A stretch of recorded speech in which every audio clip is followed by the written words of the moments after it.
Hey, and welcome back to Food Safety Guides. Today we're taking a look at our last video in a series on FDA's proposed traceability rule.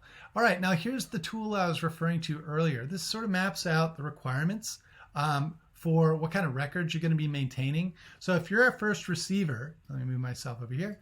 If you're a first receiver, that means that if you're importing, you're going to need the entry numbers. As far as traceability is concerned, you're going to need a traceability lot code, a product identifier and description for traceability. You'll need the quantity and unit of measure each traceability lot for each traceability lot of the food. Anyhow, I could keep going on and on, but what I want to do is show you a little bit how this applies to each kind of each entity engaged in one of these kinds of activities. So if you are receiving food, and you happen to transform it, then you would need the traceability lot code for the product received. You need a product identifier for it as well as a description and so on. For transformation, now you're going to be generating a new lot code. You're going to need to generate that, maintain that, and the list continues. As you can see, they want a date and time for when it's received, but they would like a date for when it's transformed or created. Now I provide you with a little S here under shipped, and that means that you're going to have to, I provide a little short description at the bottom.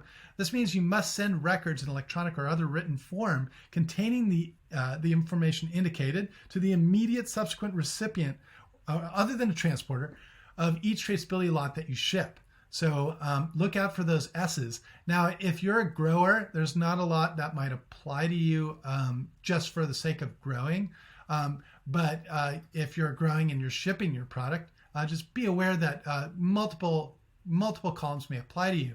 Also, at the very bottom, I've put information related to the growing of sprouts. So that probably isn't relevant to most of you, but if it happens to be relevant, check it out. Now, there are other parts to this tool. I mentioned, hey, this is just a warning. This is a proposed rule, so don't rely on this for compliance. We don't even have an enforcement date out there yet. I have summarized or copied over the program records requirements here and added some bold type and underlining to make it a little more clear what's needed.